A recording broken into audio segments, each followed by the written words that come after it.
لله والسلام على رسول الله أما بعد. قال حدثنا أبو النعمان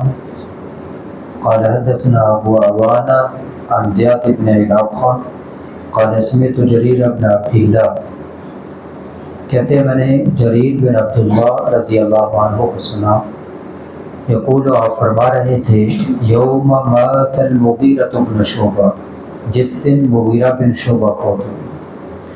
یہ مغیرہ بن شعبہ رضی اللہ عنہ کوفے کے گورنر تھے، تو جس دن یہ فوت ہوئے تو جریر بن عبداللہ رضی اللہ عنہ منبر پہ کھڑے ہوئے، کھڑے ہوئے فحمد اللہ کی حمد و ثنا بیان کی، واسنا علی اور اس کی تعریفات بیان کی، وقال اور کہا، لوگوں کو نصیحت کی، علیکم باتقاء اللہ وحدہ، تم ایک اللہ کا تقوی اختیار کرو جس کا کوئی شریک نہیں، والوقار اور وقار کو لازم پکڑو، والسکینہ اور سکون کو لازم پکڑو، سکون وقار کو لازم پکڑو۔ کوفے کا جب گورنر فوت ہوا تو کوفے کی جامع مسجد کے اندر کھڑے ہو کر لوگوں کو سمجھا رہے ہیں کہ اضطراب اور بے چینی اختیار کرنے کی ضرورت نہیں، بلکہ سکون اور وقار اختیار کرو اور انتظار کرو، تمہارا نیا امیر آ جائے گا، حتیٰ یأتیکم امیر، یہاں تک کہ تمہارے امیر یعنی نئے امیر آ جائیں۔ فإنما یأتیکم الآن، وہ جلد ہی آ جائیں گے، مقرر کر دیے جائیں گے، کیونکہ یہ کوفہ شام کے تابع تھا اور شام میں امیر معاویہ رضی اللہ عنہ وہ حکمران تھے، خلیفۃ المسلمین تھے،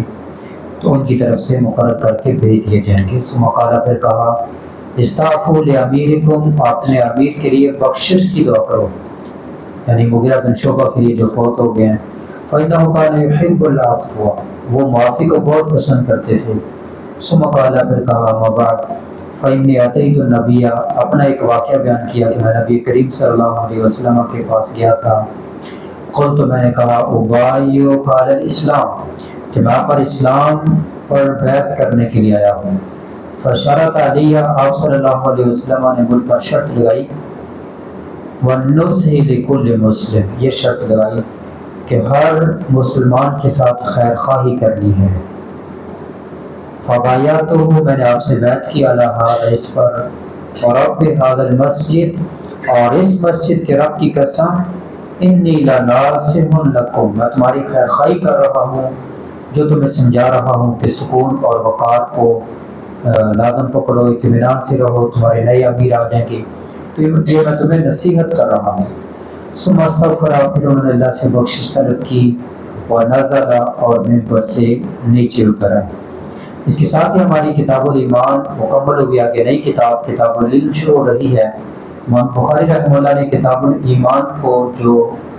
ختم کیا ہے وہ ایسی حدیث کے ساتھ جس میں سبھی کے لیے خیر خواہی، گویا کہ امام بخاری رحمہ اللہ یہ بیان کرنا چاہتے ہیں کہ یہ جو کتاب الایمان ہے، ایمان میں جہاں کچھ چیزوں کا تعلق اللہ کے ساتھ ہے جن کو حقوق اللہ کہتے ہیں،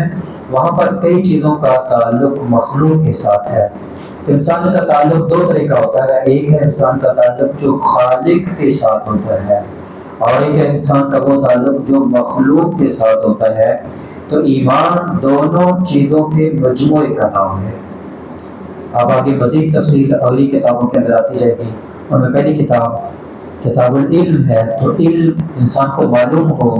کہ خالق کے کیا کیا حقوق ہیں اور مخلوق کے کیا کیا حقوق ہیں۔ علم کی پہلے فضیلت وغیرہ ہو گیا، اور آگے مزید ساری چیزیں آئیں گی۔ اللہ کریم سے دعا ہے کہ اللہ کریم ہمیں خالق اور مخلوق کے تمام حقوق کو پڑھنے سمجھنے اور ان کا خیال رکھنے کی توفیق عطا فرمائے۔ وما علی الا البلاغ۔